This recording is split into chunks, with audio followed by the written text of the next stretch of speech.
Hey you! Welcome to another day of Walk a Day Live. Time to do some animation and have some fun. Today we are going to be talking about staging. Staging is really important. That's kind of like layout. Let me make sure I'm right in the camera. See, if I go too far this way, that would be really bad staging for this shot, at least in the camera. I want to be kind of right concise. If I go over here, it's a little too busy and everything, so trying to find that happy medium is a good way to kind of explain and get a base for staging. So that being said, let's hop in and look at what Frank and Ollie, two of the awesome 9 old men, some of the foundational animators, have to say about staging. A pose or action should clearly communicate to the audience the attitude, mood, reaction, or idea of the character as it relates to the story and continuity of the storyline. The effective use of long, medium, or short close-up shots, as well as camera angles, also helps in telling the story. There's a limited amount of time in a film, so each sequence, scene, and frame of the film must relate to the overall story. Do not confuse the audience with too many actions at once. Use one action clearly stated to get the ideas across, unless you are animating a scene that is to depict clutter and confusion. Staging directs the audience's attention to the story or the idea being told. Care must be taken in background design as well, so that it isn't obscuring the animation or competing with it due to the excessive detail behind the animation. Background and animation should work together as a pictorial unit in a scene. Okay, again, that's just kind of like what we were talking about a second ago. You want to make sure when you're setting up your shot and your animation that the focal point for the audience is staged well and is in a good way to present it so that it's clear. KISS. Keep it simple, stupid. It's kind of a good thing to remember when you're thinking about staging, is make sure that the main idea is focused well so that the whole environment guides the eye. I'm trying to do this so it's on camera. Whole environment guides the eye to where you want it to see. Okay, so that being said, let's get into our shot. We're using Maya 2010. We've got the Goon rig open, and that is the rig from forgive any background noise that's going on. I've got some sick people home today, so there's a little bit of stuff going on in the background. You got the Goon rig, which is courtesy of the folks over at How to Cheat in Maya. And I'll put a link if you want to try out this rig yourself in the description below. And before we get started, I actually just compulsively did this, but I want to do something a little bit different. I've had this idea floating around in my head for a little while, and especially since we're thinking about layout and staging, I wanted to try something different. So we're just going to make one here and copy it, move it forward, and offset it, and copy it. Do something a little bit different for what we're messing around with today. Figure if we're staging, why not make the environment a little more interesting and intriguing?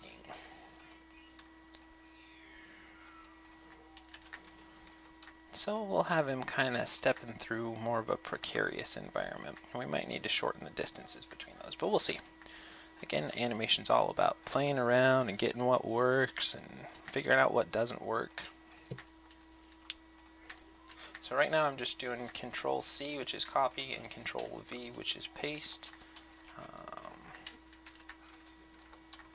to get these guys all plotted in here.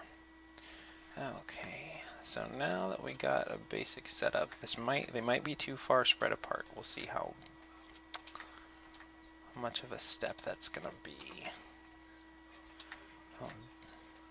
Yeah, it should be alright. We should be able to use that. Okay, now we're gonna rotate it back, have it bent over. You know what? Let me try something here.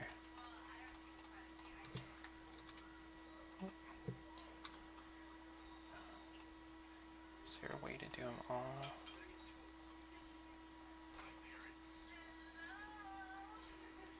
Yeah, I want them like that. Looks like I doubled on that one.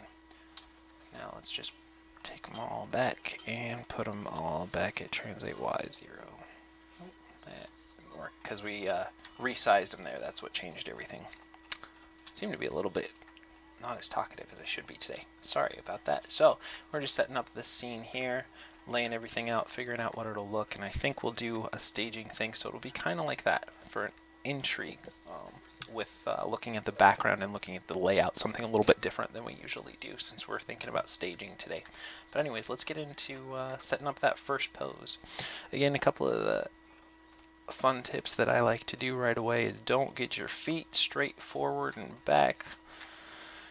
Either rotate them inward or rotate them out. Use a little Y rotate there. And I want to take the head and I want to rotate it down, because especially in something like this, if this was something that you or I were doing where we're having to be careful to step between things, we would be looking down at our feet. Unless you're just a real daredevil, most people would be looking down towards the feet to make sure that they were stepping in the right place. And I think we'll kind of do the hands kind of a little bit tense, since this would be a little more of a tense situation for that. So I'll just rotate them down, rotate it down, make sure we're still recording. Looks like it. And rotate Y. Thanks everybody for the new subscriptions and for hanging out and for giving extra views and likes and everything. I really appreciate it. If there's stuff that you guys think we can improve on, obviously still gotta, once get paid next, try and get a nice microphone so that we can get the audio a little bit better and a little bit clearer, so you don't get as much background noise. But that'll come with time. Right now, still just figuring everything out and having fun while we're doing it. Okay, now let's rotate the arms with a little bit of X so they're over to the side a little bit. Might be too much. Just a little bit. Now if we're doing this, if we don't want it to be like this, I think we... I don't know if you can see what I'm doing here, yeah. So we'd want to make this almost flat, that, like that. And we're going to take the hands and we're going to splay all the fingers. So there's a spread between them all. When we're doing something like this, I like to always look at kind of the hand poses that come natural to me when I'm thinking about the scene. I usually kind of do a lot of the movements myself.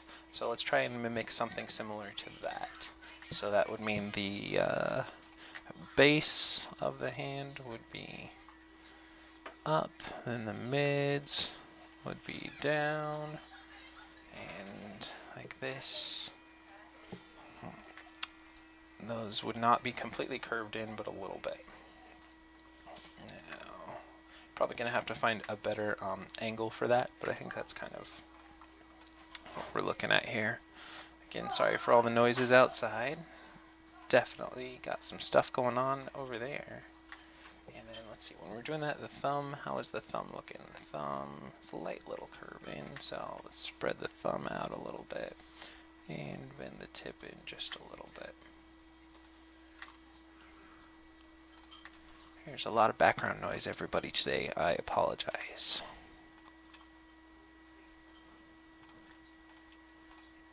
You'll have to get into looking into some audio manipulation tools or something that can help with that. We'll see.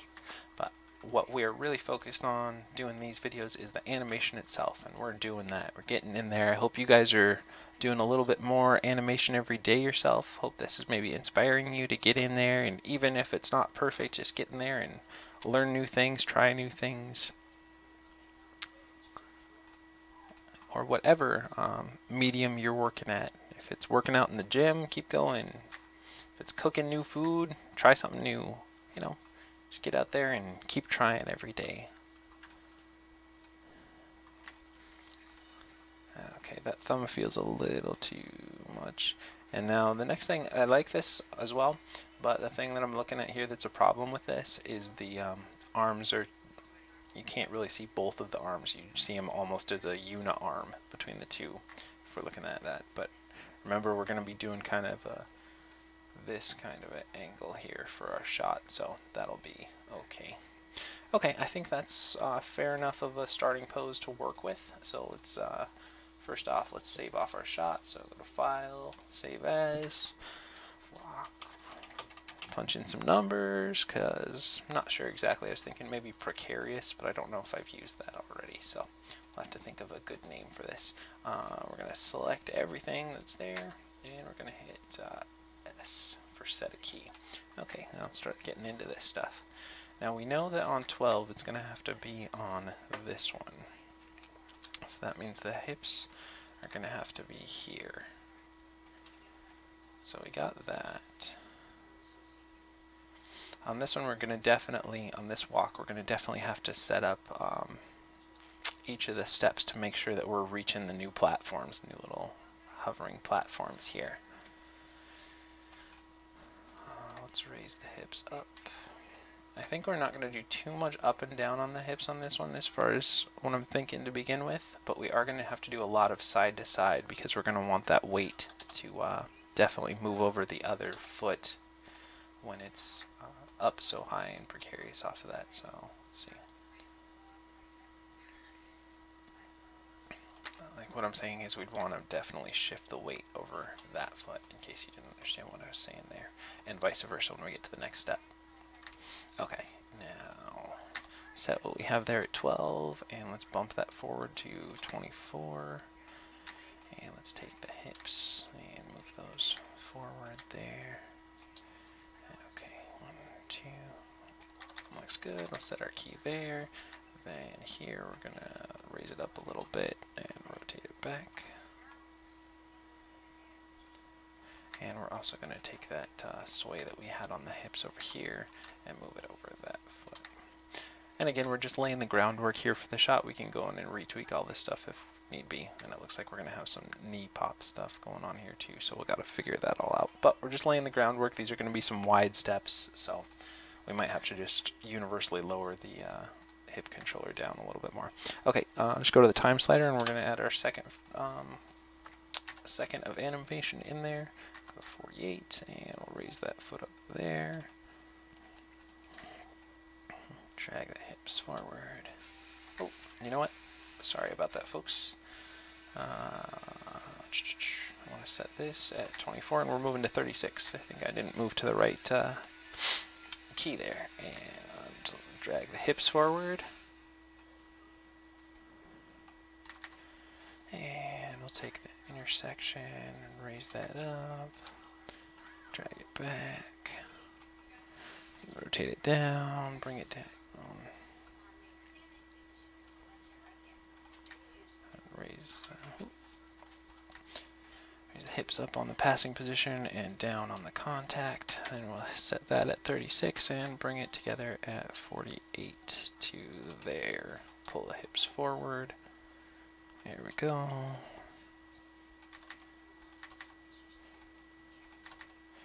And lift that foot up on the passing position, bring it forward, rotate it down. And we're gonna lift the hips up on the passing position and bring them down. I gotta remember to talk louder. I know that this mic doesn't always pick up everything as well as I would like it to. Okay, we got the basic info on here, so let's just make sure that we got the sway in.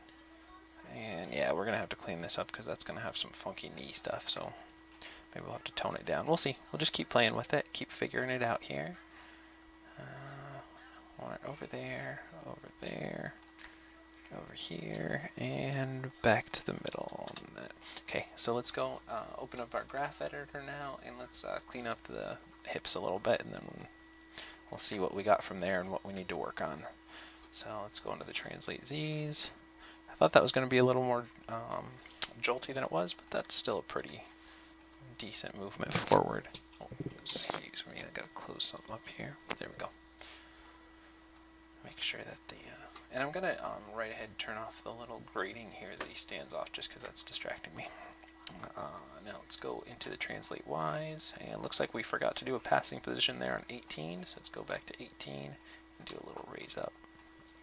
Let's go ahead and balance them out. I think too much up and down on this one is going to be a little too much,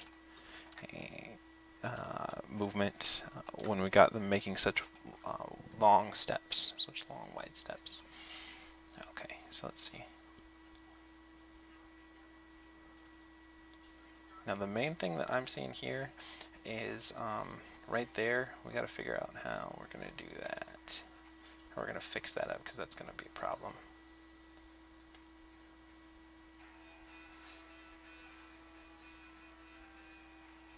Maybe what we'll do is we'll push those forward a little bit, and we'll push those forward a little bit, and that forward a little bit.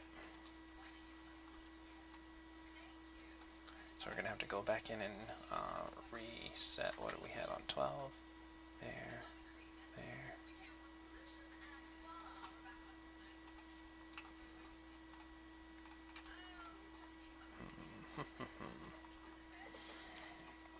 So what we need to do is move that foot further forward. So I guess we'll take it to what it is at 12 and go into the translate Z and pull it forward a bit. Because we need it to be further forward. Ooh, but we still want to keep it on the platform. So maybe something like that. And then we'll delete what we have at 36 and we'll take the 24, hold down the middle mouse button and move it to 36. Forget that? Nope, that's not what we wanted to do. Okay, we go back and fix that. No, it's because we wanted to pull it back to 12. Let's see.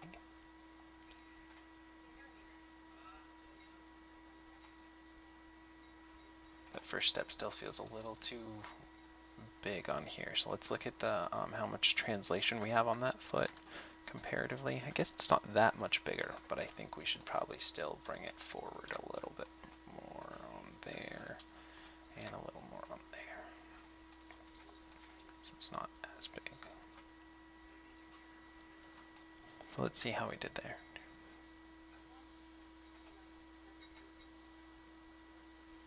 Alright, that's working okay.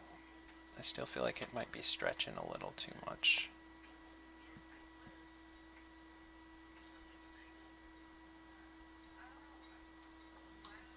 Maybe we can move the hips forward a little bit more, see if that helps.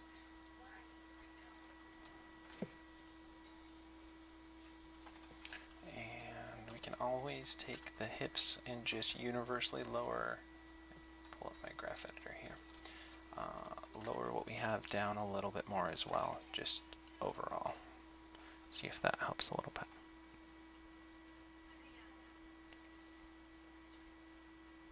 And again, we're going to be looking at it from down here, so let's make sure that all works.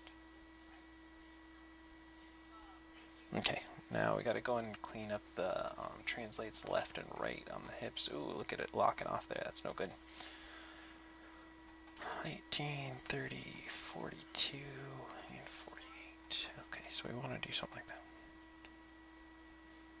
Already that fixed a lot of those problems. One thing we also might try a little more is I think we could probably take the translate X on this foot and pull it in a little bit closer. I think that might help us a little bit too. And maybe same with that one. We'll see. Let's see.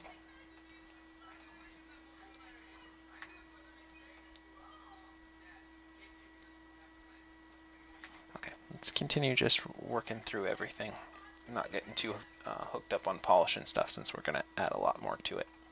Okay, now let's go into the hips and we'll do our rotates. So got it leaning over here, so we want to swing the hips that way. We want to swing the hips that way, swing them there, and bring it back to 0.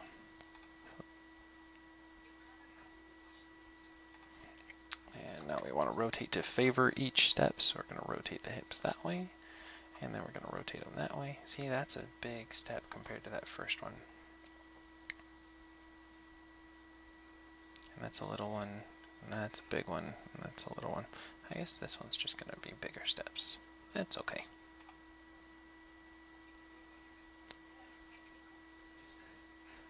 Just feels like it's favoring the right foot a bit more. but that's okay. It can still work. Okay, did we finish up rotating? No. Okay. Now we want to favor that one. Go back and favor that, and then finish off favoring that. So we got.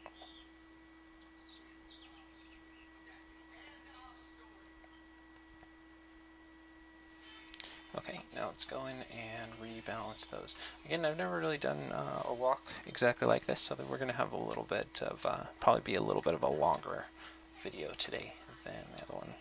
Maybe hour and 20 minutes or so. Just trying to get everything if I was to estimate. But already it's looking like a fun new way to walk there. Or to try out a new idea here for a walk. Okay. Now let's go into the chest and we'll offset from what we had on there. So we're going to scrunch it down on that side.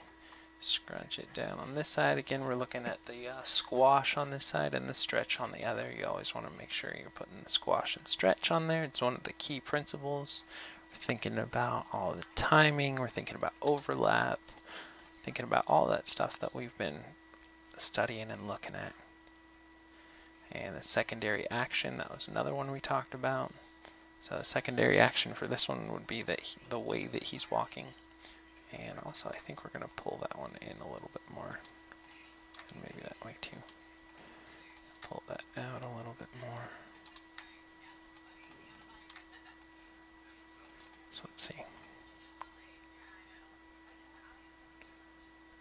I think by doing that too we can pull this foot on translate X in a little bit more. That might help. Because even though these are, we want these to be, you know, big noticeable steps and everything, we want them to still feel, okay, that's starting to feel a lot better to me. Getting a little more confidence in on this walk. It was looking a little shaky right in the beginning. Not that the idea wasn't there, but just the implementation for the starting base still felt real, like it needed some work. And now I feel like it's going in a good direction, that's for sure. So we're just rotating the chest to offset the movement of the hips. When the hips lead with this leg, the opposite. So there's a little twist side to side. And I probably just bonked the mic there. I look forward to the day when I get a new mic. If anyone wants to donate, go for it. You're more than welcome to. We got one little thing you can do on my site, which I'll link in the info below, and then put that money right towards a new microphone if you want to. It'd be awesome. More than welcome to do that. But I'm happy to do this stuff for free just to share with everybody too. Exercises that I would be doing on my own anyways, so I'm happy to share them with you. Make you feel like you have another art buddy in the trenches with you, learning every day. Okay, now what do we want to do next? How do you feel about the arms? Should we just have a little like this, or should we swing them forward? I think I like a little bit of forward rather than side to side. So this leg is forward, so that means the opposite arm's going to be forward there. So we rotate that up a little bit. Oh, wrong frame. On one. Rotate it up a little bit. Back. Rotate it up a little bit. And back. And rotate it up a little bit.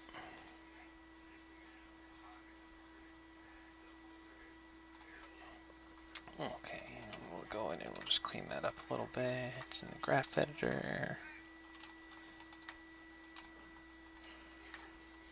You know what, I think the problem on that one step is going to be just how much distance is between those two. Okay, I think we're going to tweak one more thing before we get back into there. We're going to move that forward a little bit. We're going to move this forward a little bit, and we're going to take this, this, and this, and we're going to push them forward a little more, so that we don't get as big of a step there. Okay, and now that foot's sliding, so we got to go back and just readjust that frame and mimic that one. So let's see. Now the distance between that step and that step shouldn't feel as bad. Maybe we can pull that foot forward a little more then.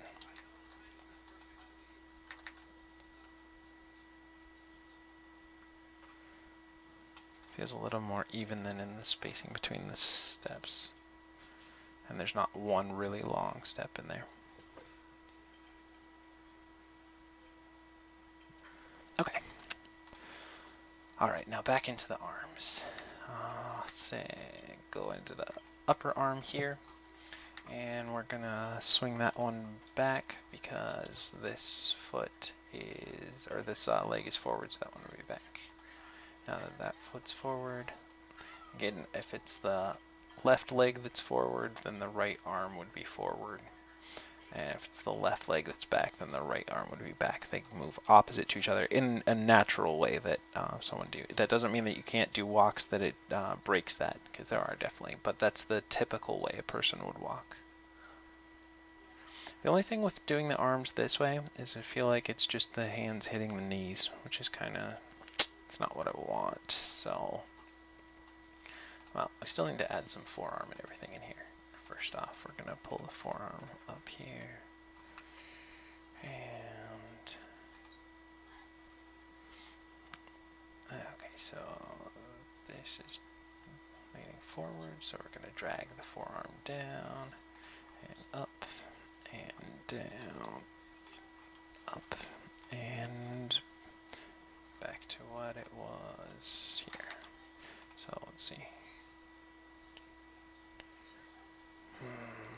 Let's do the opposite of that. Let's do the opposite. Opposite day, we're gonna do the opposite. Wait, if it's opposite day, you'd say we're gonna do the same, because that would mean that we're gonna do the opposite. But then how do you ever tell anyone it's opposite day?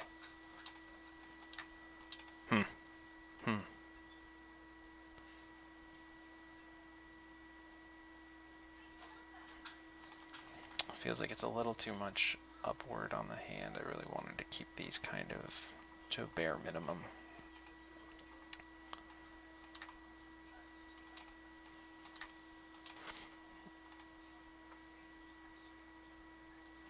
That feels okay.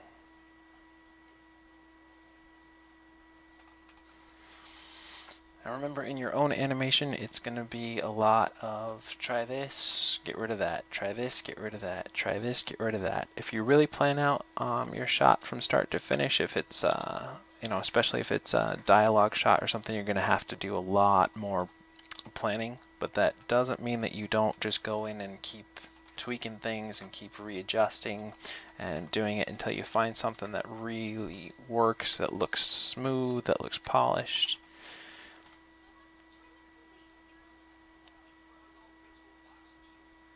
Okay, we're still having this problem, which I'm talking about, like right here where it's hitting. We don't want that, so we're going to have to figure out if we just shorten this up. Might be the swing of the forearm needs to change as well. It needs to either be more or less. Let's see.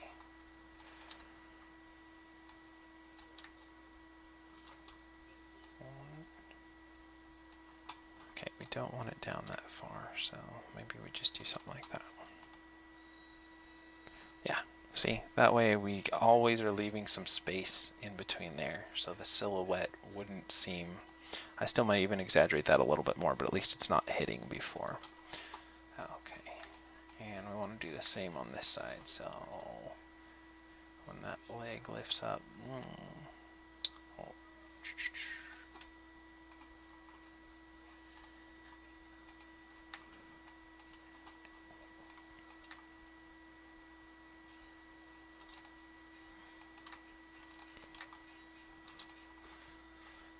Let's see. Let's watch it from this side. It feels like this arm that's closest to us is moving a little more than I would have liked. So I'll scrunch that down a little bit.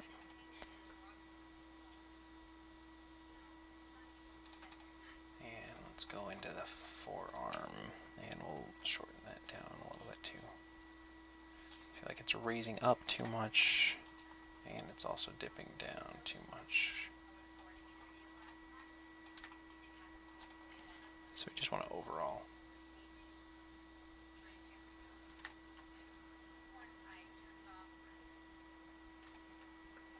And let's see from kind of the perspective that we're going to be doing it.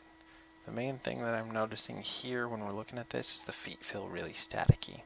Like they feel very flat, even though there's rotate and everything on them. So we're going to have to figure out a way to loosen that up a bit.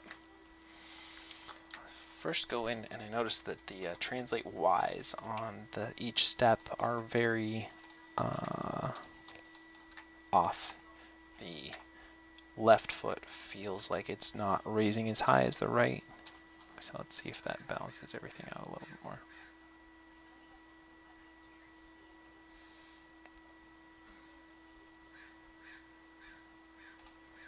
What if we dipped them down, kind of like we did in that tightrope style walk like we had the other day? Would it go? Okay, we'd have to play with that because it would be funky. But let's see. So we'd have to raise it up there. So it would lift up, dip down, lift up, and set. Okay, we could do that. So on 21 it would lift up, then it would dip down, then it would lift up, and then it would set. So let's see. That's too much. Okay, let's get rid of that idea. I mean, we could tweak that a lot, and I'm sure we could get something to work, but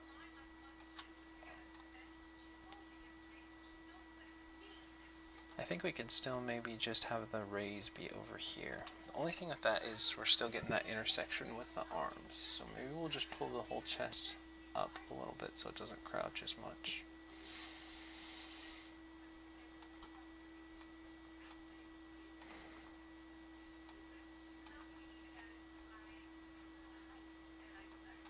So let's see.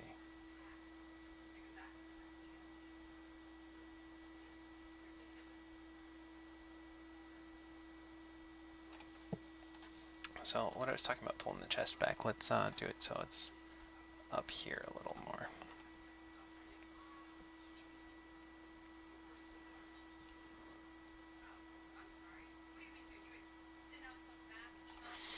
Yeah, playing around with the leg, it's fine to play around, but it seems like it's a little just too much. It's too distracting for me, and it's not really what I want to sell in the idea of this shot. We want to really just play with the staging and have it be a nice little kind of perilous. Am I going to fall? Am I going to fall? Might even slow the timing down a little bit. We can play with that after we've gotten everything working a little bit better. Or what if we even, just since we're doing staging, we could even do a shot kind of like this. That might be a good way to illustrate stuff. I also do like the idea of it being from an upper view. Staging is fun. I mean, there's plenty of ways. You just got to figure out which is the strongest or which is the best way to illustrate the idea that you want in your animation.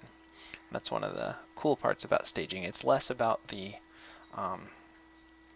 individual frame and more about the overall feel and the overall ambiance and mood of the shot, and making sure that the eye is directed to the most important key elements. And another thing that helps with that is, let's say this is our shot right here that we're looking at. You know, this stuff is near irrelevant because the eye is going to the thing that's moving. And whatever is moving is going to be what catches the eye too. So let's say your background, you have flowers dancing and the sun rising and rain coming down. I don't know why the sun would be rising and rain coming down. And you have a cactus that's like doing the hula hoop and all that stuff, but you really want everyone to watch just this little squirrel crying in the corner, and it's very subtle and everything like that. That would be really not the greatest staging for everything, even if you had the layout right so that, you know, you had everything kind of surrounding and supporting where the eye should look. If that is having so much well, now I'm trying to think. If everything was moving and that was the one thing that wasn't moving, that might actually work for that. So you just have to figure out what is going to be the thing that catches the eye. So in most cases, it's going to be that you want very minimal movement throughout the shot, with the main key thing having the most movement or the most color or whatever it would be to focus the movement on there. So in the other case of where everything was moving and that one thing wasn't, that might be a way to lay out a shot as well. So again, there are rules, but there are rules that are also meant to be broken, and breaking them is a fun way to experiment and learn and everything too. Okay, so let's add a little bit of squash and stretch on the chest and everything. So we'll pull it back there, push it forward there, pull it back there, push it forward, pull it back, push it forward, pull it back, and push it forward. So let's see. And now we're going to offset that by doing the opposite on the chest. So where we have it pulled back, we're going to scrunch it in, and then where we have it pulled forward, we're going to pull it back. And that'll give us a little bit of compress and release in the steps throughout. And then we'll have to go in and kind of balance that out. Now, one thing we're still noticing here is that the thumb and the leg are doing that, so something to keep in mind. And like I was talking about yesterday, one of the things with animation that I don't feel like I was really taught very much in school, at least not until some of the later classes that I kind of learned this skill, or at least how to develop this skill and try and use it to better my workflow, is half of my work is watching the work that I've already done and figuring out what I can do to improve it. So rather than just working and not, every few minutes stopping, playing it a couple times, looking at what's working, look at what isn't, kind of rack your brain for different ideas on how to go in there and tweak it. That's half of my workflow these days, is really just pausing, looking, thinking, analyzing, and then going back and working. Before, my workflow would just be like, let's get into the graph editor, let's just move this, let's move that, then play blast it maybe once at the end of my animation session, and then look at it tomorrow. Now I just kind of do more of a really, let's just work for 5 or 10 minutes doing this, then play it a couple times, sit back, watch it, and go back in there. I feel like today's walk is a lot more about me talking than usual, pausing to talk. So I hope that some of this stuff is helpful for you, or gives you some different ways to think about stuff, or just different workflows to try, or any of that kind of jazz. Do people say that? I don't ever say that. I don't know why I said it now. Well, I do know why I said it now, because I'm talking kind of by myself for an hour and however many minutes every day. So I'm probably going to say things that, had I scripted this out and done everything, I wouldn't say normally. So anyways, what we're doing right now is we're just adding a little bit of toe flop so that the foot plants feel a little more alive. And we're doing the flop on twos because I don't want it to be too heavy on there. So if you see some of the stuff we just recently added, we added that squash and straighten up on the chest by rotating the hips on the X and then the chest on the X. And then we added some toe, so the toe breaks and drags on the passing position, then lifts up and hits down after the heel has contacted already. So there's a little flap on there. And, to make the toe flap harder, shorten the timing like we talked about the other day to like 1 frame, or to make it really soft and floaty, up it to 3 or 4 or 18 frames, whatever.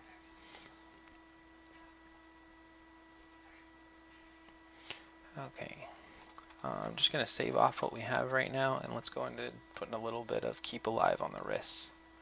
So I think what I'm going to do for these is I'll raise it up and pull it down. That way we can avoid that touching with the knee on those passing positions, but I don't know if that's going to be, yeah, that'll work. I feel like it's a little over the top and a little too much right now, so we can tone that down, but that'll work. It also makes the forearm feel a little rigid to me by doing that too, so we might have to amp that up and lower the wrist down, but I think that'll work for what we're doing right now. And again, feel free to play around with ideas in your shot and try new things and learn new stuff.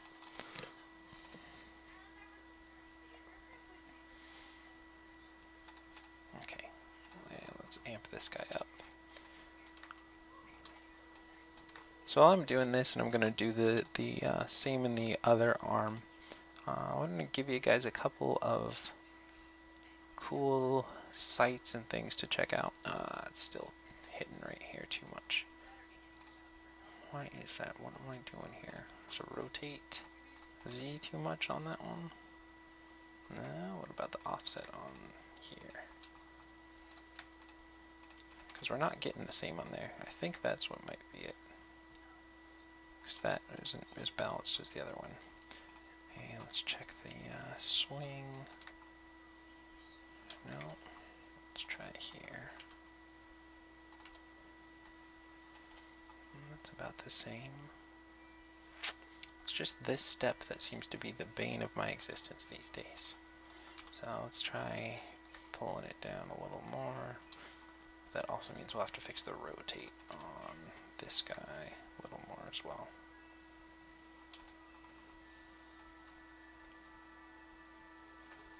And then we'll have to just kick up that wrist move right there a little more as well. Let's see.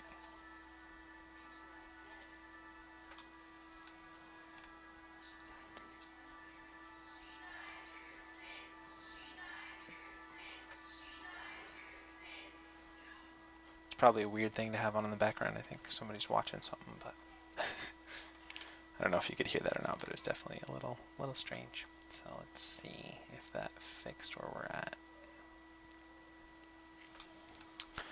Let's just move on from that and we'll come back to it. And that's a good practice to have in animation as well, I feel. And something that I didn't quite understand or utilize very much in the beginning when I was first learning is the skill of, you know what, this is bugging me about my shot and it's just not working right. And then you tweak it, and you tweak it, and you tweak it, and you tweak it, and it's still just not doing it. And you spent half an hour tweaking one thing, but you haven't moved in your shot. You know, you wanted, let's say you wanted to do 200 frames that day, but you've been stuck on this 12 frame movement that's just not working. And I mean, the best thing to do is just table it, put it on, you know, write down that you wanted to go back and fix that note. And maybe you don't hit it that day. And then you give your brain a while to decompress and figure it out, and then you go back to it tomorrow, and maybe you'll have better luck tomorrow. And again, if you have a deadline, then maybe just set it off for an hour or two and then come back to it too. That might help. Okay, now let's add a little bit in the fingers. So we got it lifted up here.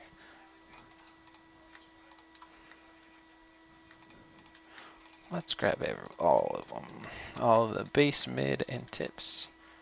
Straighten them up. And let's curl them down, straighten them up, and let's curl them down and straighten them up. I really don't want too much in these fingers. I feel like that might be a little too much, but that's okay, we can always tone it down. I feel like the curl works okay, but that straight is just a little bit too much, so let's just take that and we'll just tone it down a little bit. Let's see.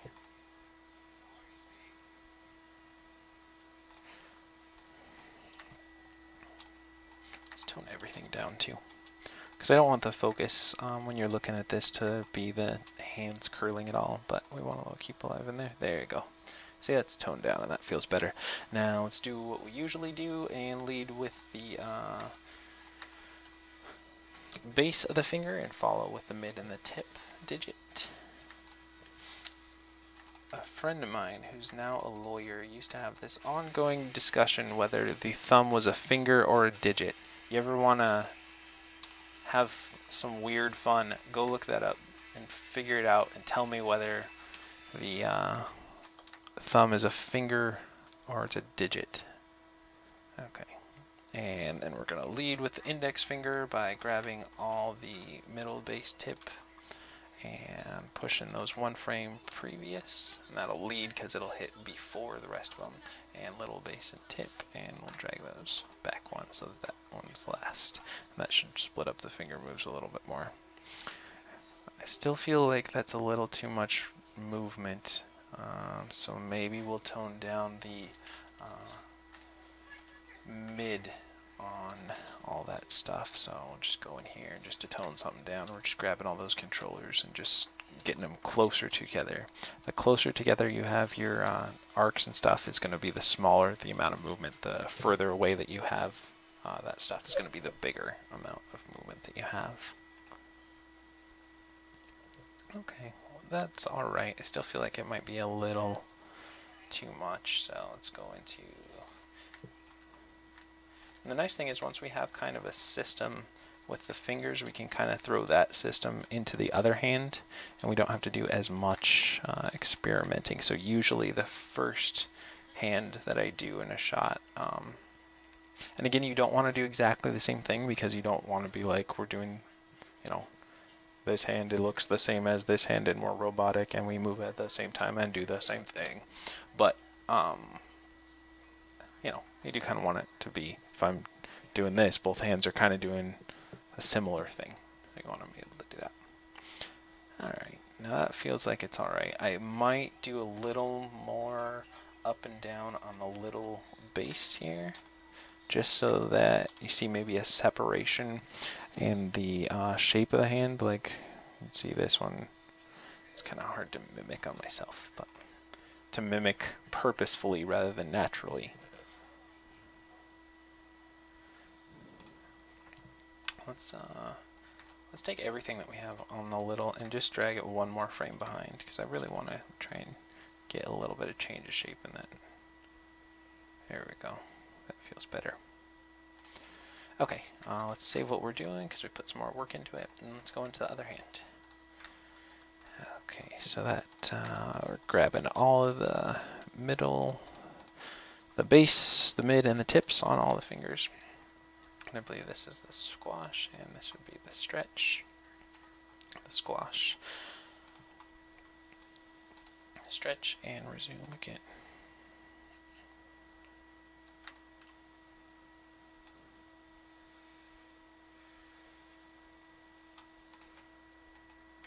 This one they're stretching out. I think I just didn't do enough on this one. It's just funny because the other one we were doing too much, but I don't feel it on the other hand.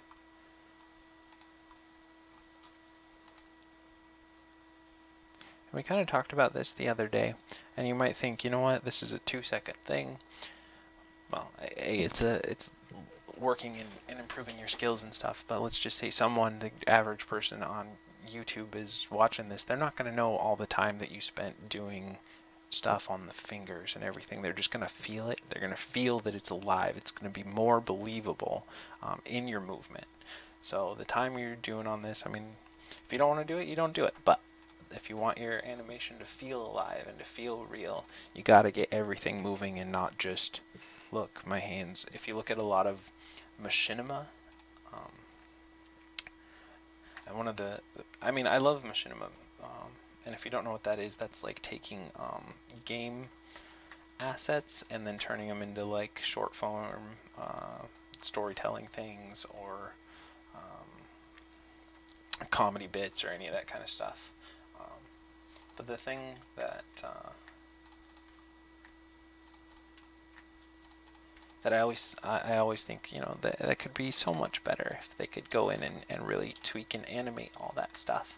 I mean, granted, it, you know, the stuff I do versus machinima on channels, you know, I can probably, if I was really focused, I could probably do a good solid of, you know,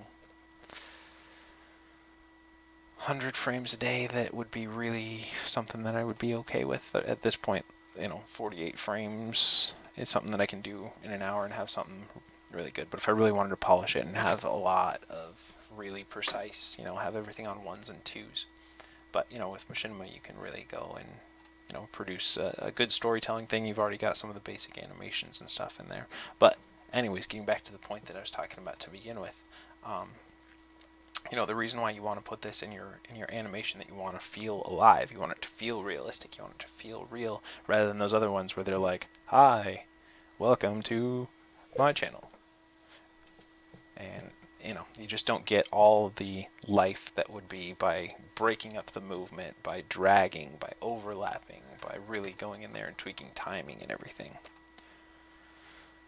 So if you're wondering why we're spending time animating fingers that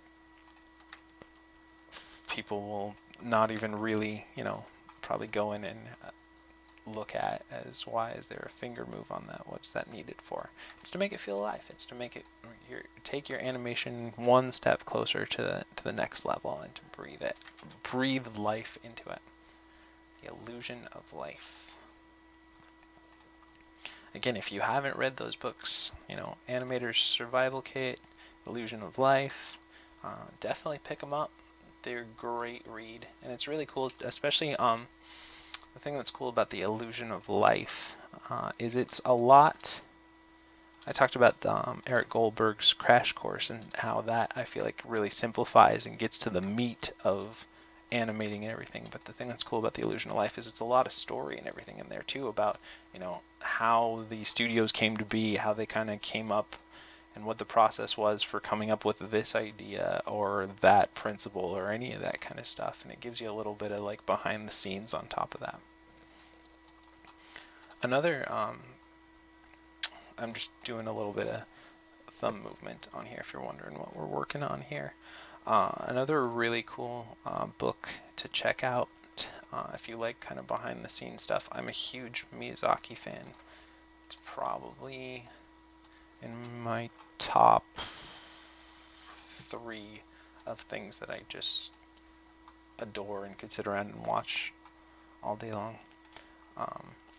There's a book called Starting Point, and it's a bunch of dissertations and discussions from Miyazaki from when he was learning everything and working all the time. And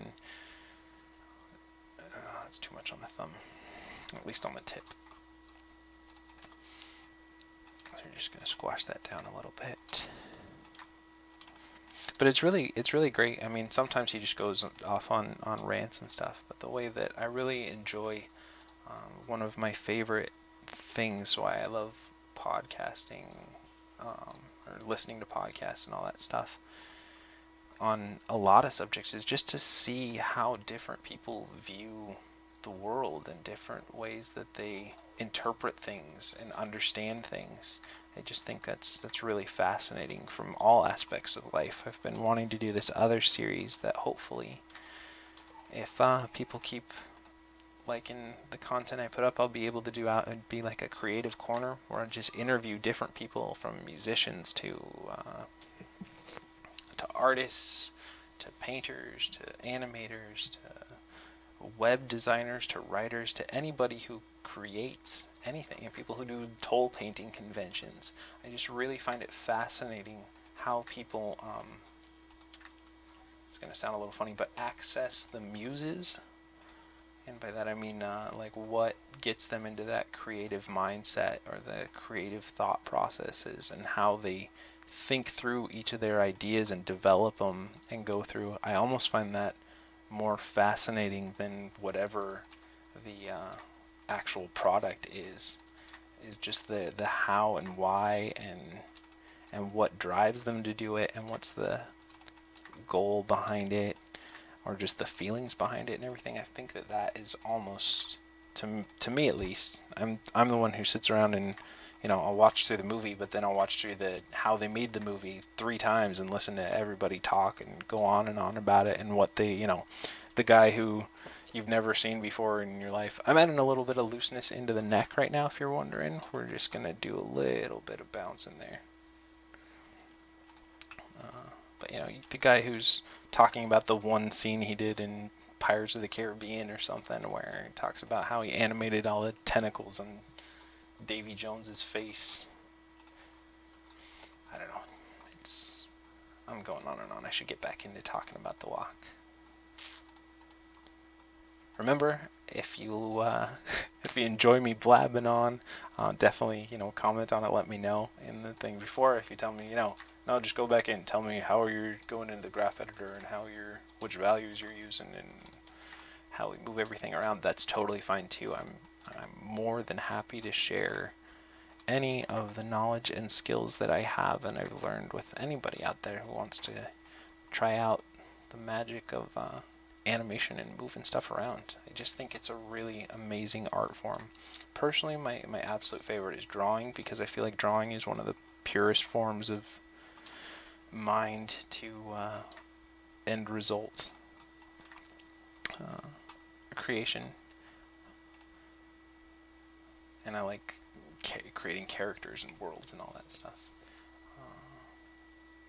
Okay, I feel like that's working all right. Now let's do a little bit of animation into the butt controller. If you were paying attention yesterday, we were going to try and invent a stinger for what we say when we get into the butt controller. Butt controller! It is time to talk about the butt. I don't know. We'll figure out something, I'm sure. Okay. And what I usually do, my typical with the butt, is just to favor whatever the hips are doing already and then just offset it by a frame or two just to accentuate it and make it a little more lively. So let's balance those values out here.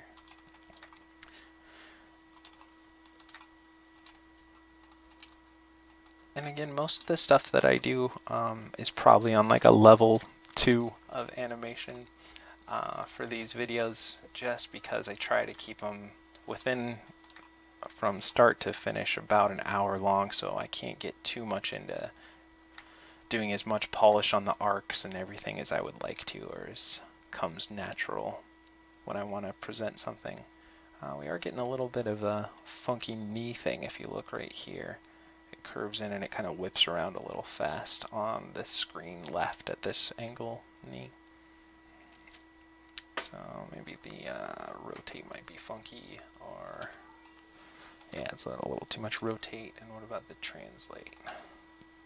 That should be alright. Let's see if that helps it a little bit. It feels a little better.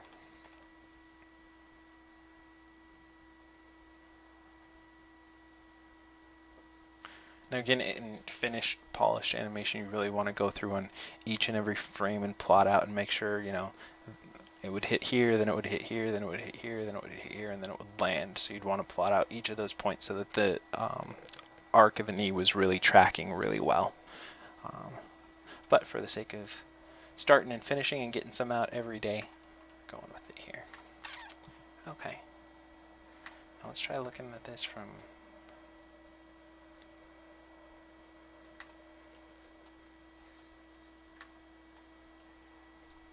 just try it more like this kind of an angle.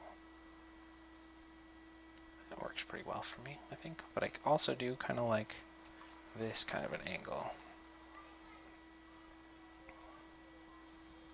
So we'll have to decide later. Let's continue finishing and polishing this guy out. Actually, another thing I wanted to do before we move on to fur. What am I? Like Control C, Control V. I wanted to add a couple more of these for the layout of the shot a little bit more. Control C, Control V, and these are just go under Create, Polygon. We just made a couple of little cubes, and then we're just copying them and pasting them and laying them out here. If anyone has any good guides to modeling and rigging, though, that's something I'm still working and learning myself, so definitely throw those up. Or if you have tutorials or something you want me to link to, definitely let me know. I'm happy to share other stuff that people have got in the community. I think that would be really fun to look through each other's work and everything too.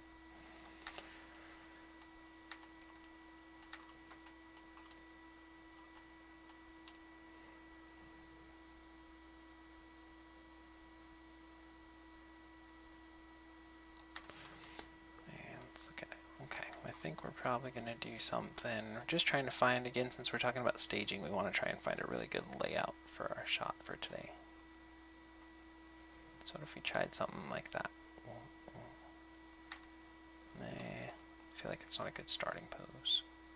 Could just go with the typical, the reason that I like doing the layouts kind of like this is because they're really, focused in on what we're doing. And, the eye knows right where to look, and you watch it just go from that way. But I mean, we could always just switch it around so it moves from, lots of different opportunities with staging. And again, like Frank and Ollie were saying too, is, staging isn't just the layout and the background, it's how the character moves within that environment and how the eye is going to track that and follow it.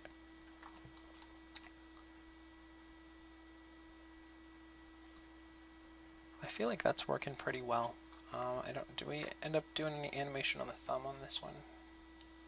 Yeah, we did. Okay, so let's just put a little bit of animation into the actual face controller itself. Let's save off what we're doing. And one of the things that I like to do, just because especially in a lot of these we're doing from a profile perspective, is to jut out either the eyebrows or the lips or something, just so that we break up the flatness of the lower portion of the face, where right now really the only thing sticking out besides making that a flat thing is the nose. By putting some lip curl on there, it breaks it up a little bit so you get some more interesting silhouette there. And let's put the mouth down. I just feel like that's more appealing. And maybe we'll have it go up and down and up and down. Just figuring out something that we can do to get a little more looseness in the jaw itself, because I feel like the head's pretty loose and working all right.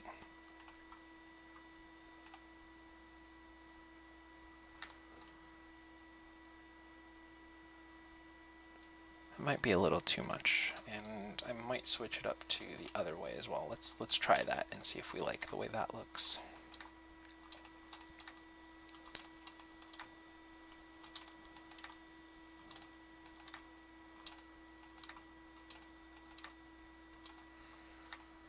It's a little later tonight than doing my regular video.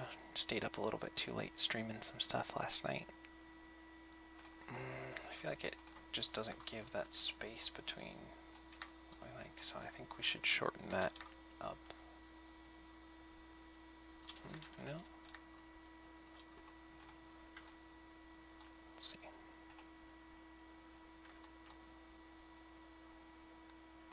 What if we delay it 2 frames? Let's see.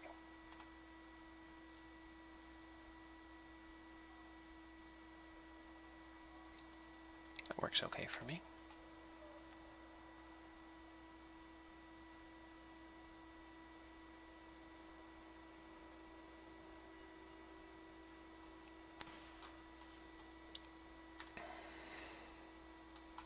And we want to make sure we get a good clean silhouette on our character so that the movement would be instantly readable. So we also have to think of that in our layout and staging as well. So what if we tried something like this? Because that feels like a pretty good, would make a pretty good silhouette there.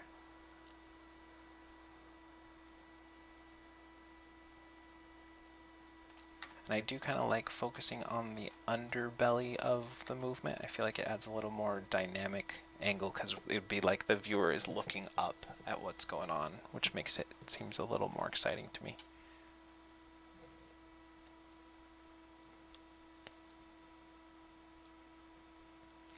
But write in, comment if you think there's a better angle that would look better, that would set up the staging a little better. Definitely let me know, because we want to show off a couple of things. We want to show off the animation itself, and since we're focused on staging for animation itself, I think this side view is probably the best way to. It's kind of what we animated to, so that probably shows it off the best. But for staging wise, I feel like this adds a lot more dynamic element to our shot.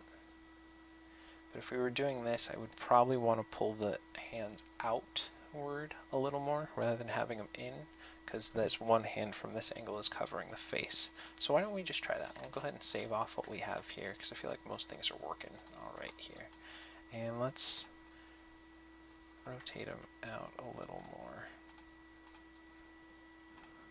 I'm not too worried about that one, because that one read pretty well.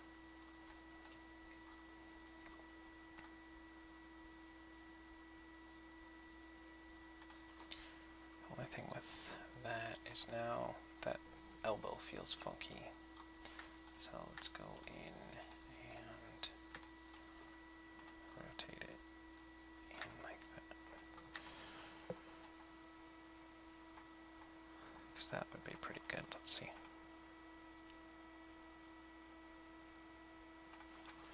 Maybe we'll just crank up the movement on that arm a little more and swing it back. Swing it forward. Swing it back. So it just kind of favors that back position a little more. It's going to kind of change up our animation a little more. But I think if we're doing from this angle, it'll work a little better.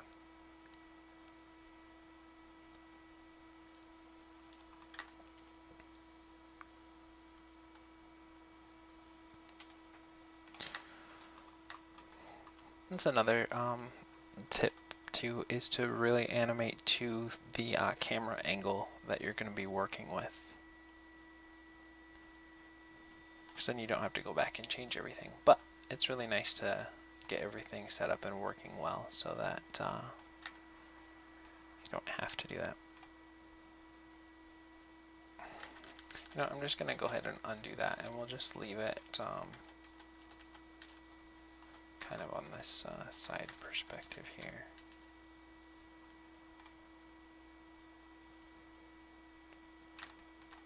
Maybe we'll just do something a little more like that. That'll work. Since we already have this stuff and it's getting to be a long video, let's just kind of keep it with what we have, and we'll just add, I think, a couple more of these going across the screen would probably help.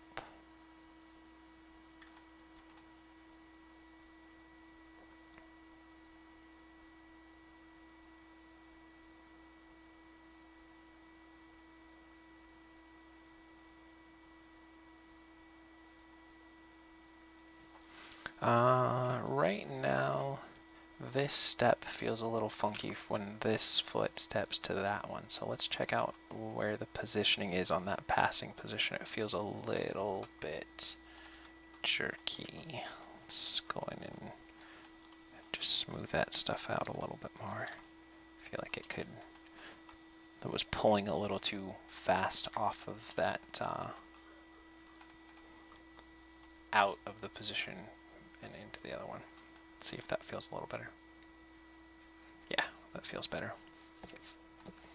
Let's go in and see if our first pose works still. From this angle, it works pretty well. We still have a pretty clear line of action and silhouette through the bulk of the body. The only thing is the screen left arm is kind of intersecting again, and that was kind of one of those problems we had when we were working it from the different angle. So let's go ahead and just adjust that a little bit. Try and find the camera angle that we had. One day I'll get into, time permitting, how to set up, you can set up cameras and everything in there, which definitely helps as well, so that you don't have to keep moving the camera around. But we're talking about staging today, so that's a good time to get into that.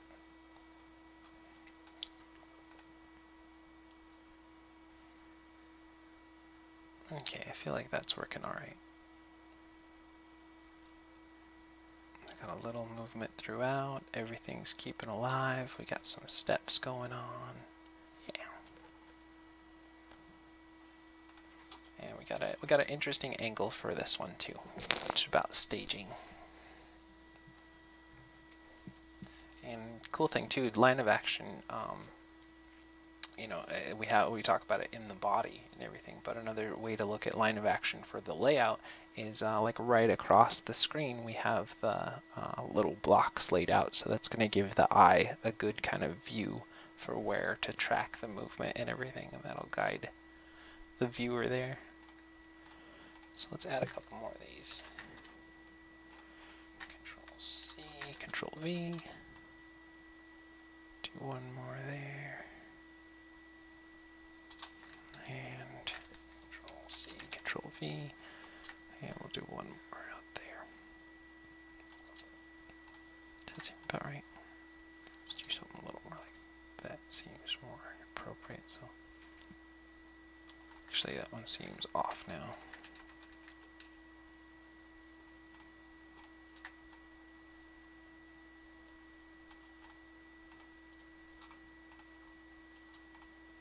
Yeah, that looks better. One thing we haven't really gotten into on this shot versus other ones are the shoulders. So maybe we should do a little bit in the shoulders, just a little bit, just a titch. Maybe we'll dip them downward and upward and down and up. It just depends on what we feel like favoring, whether we want to favor the forward and back positions or the up and down positions. Probably a little too animated for this microphone today. Alright, that feels a little better, and the other thing that I like to do when doing shoulder moves is always have them lead the upper arm, because the force of movement comes from wherever it would start. So it actually start in the chest, move to the shoulder, move to the upper arm, out into the forearm, and then down into the hand and the fingers.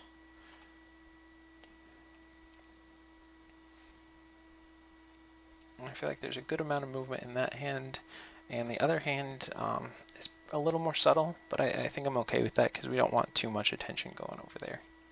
As you can tell, it's a little bit later today, so my video as the sunset has gotten a little bit darker, so I apologize about that.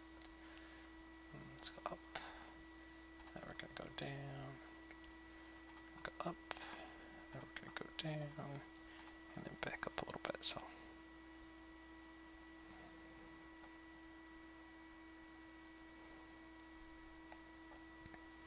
And let's do one more thing before we, first off, we're going to save that. Let's do a little bit of curl up on the hips on the passing position and back. Since we did that on the chest and hips already, let's add it just to the butt controller. And we'll go back into the graph editor and we'll balance out all of that.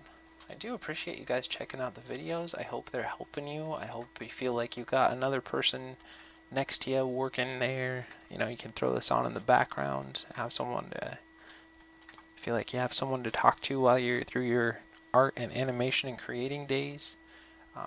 You know, if you have questions, if you want to Skype stuff, if you have any of that kind of stuff, definitely, you know, shoot me a email, tweet me, throw comments up, and add me on Facebook. I'm pretty open to helping whoever wants to, or for just being an art buddy to anybody out there as well. Only one other thing that I'm seeing now that I want to do is I feel like the screen left foot, the one with the blue manipulator there, the toe flops feel a little too light for me. So let's bump those up a little bit more. So we'll go into the toe controller, and just on the floppy part, I want to raise that up a little bit more. Not too much, just a little bit.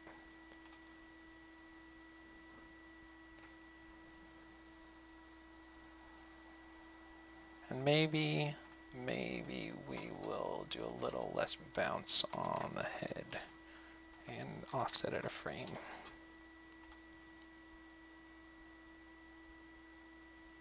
Maybe a little more bounce. It seems like a little too.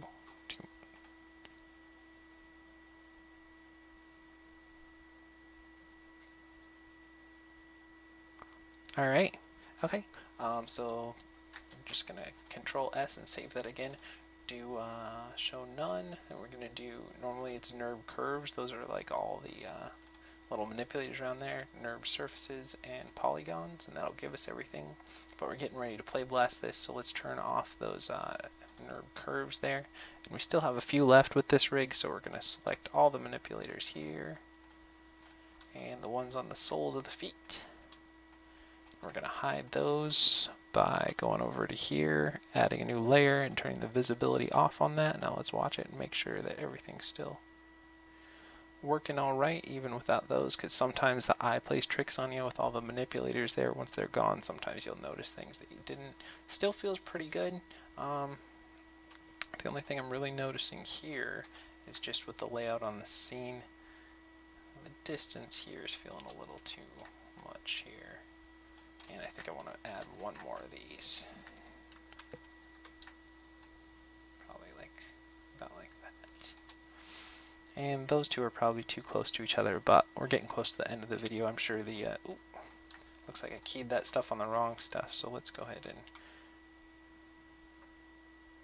take what we have at 40 and just move it to 1 and delete that frame. That's fine. We should fix it. Okay. And a couple of things that I forget doing for when we're doing these videos is just go right-click the time slider here and hit play blast and just hit OK, and that'll give you a viewport of this, and then we can watch it a couple times. Let's see what we're looking at. Apologize that I'm using the default one, but when I'm streaming I can't have the regular arrow on, so this would normally look a little more cropped, but yeah, that feels all right. And again, remember we were thinking about layout here, so it's a little bit of different layout and staging for this scene. We added a little bit of intrigue by mixing that stuff up. We have a nice little line of action going through there. We got the movement in the hips and the head and the hands and the feet. Got some believable stuff going on there. And okay, we did that off. And then the last thing we're going to do, I don't think I usually do, is, oh, you know, one thing that I'm going to change right before I do this is I'm going to go in and we got a little bit of the thumb that's being overlapped onto the, okay, I think the upper leg there. And so I want to just clear it out of there so that we get a nice clean silhouette on that. So we're going to go back in, show NURB curves, and rotate Y. We're just going to, actually, let's just go into the thumb controller. And is that going to be the spread? Let's even do base, tip, spread. So we just want a little bit there, just so that's clearing out of there. And let's see if it still moves with everything.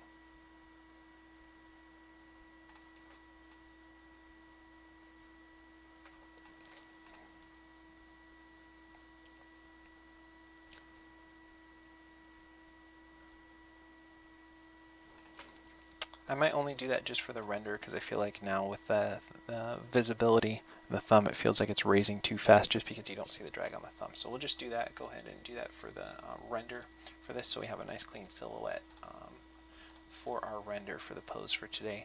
So we're just going to hit render, render current frame. And what I mean, what the render is it just like gives you a polished up image of what you already have in your viewport. So we're going to render current frame. We got that. And even though it has a black background here, it's actually going to be transparent if we save it as a Photoshop file. So we're just going to go to save image and save it as a Photoshop file, and plug a name into there, and then we'll save that off. All right, folks. Well, I think that's going to do it for today. Great job. Thanks for sticking with me. I hope you got something out of this. Remember, if you do like what I'm doing, go ahead and throw me some thumbs ups. If you have suggestions, if there's things that you want me to keep or get rid of, definitely just leave them in the comments below. A couple of the sources that I used when I was first learning, I'll link to those books down below. Again, I'm not affiliated with them, I'm just sharing my stuff. I'll link to the rig, the program that I use. If you want to follow me on Twitter, I'm at Casey Turbos, or you can just subscribe to the channel.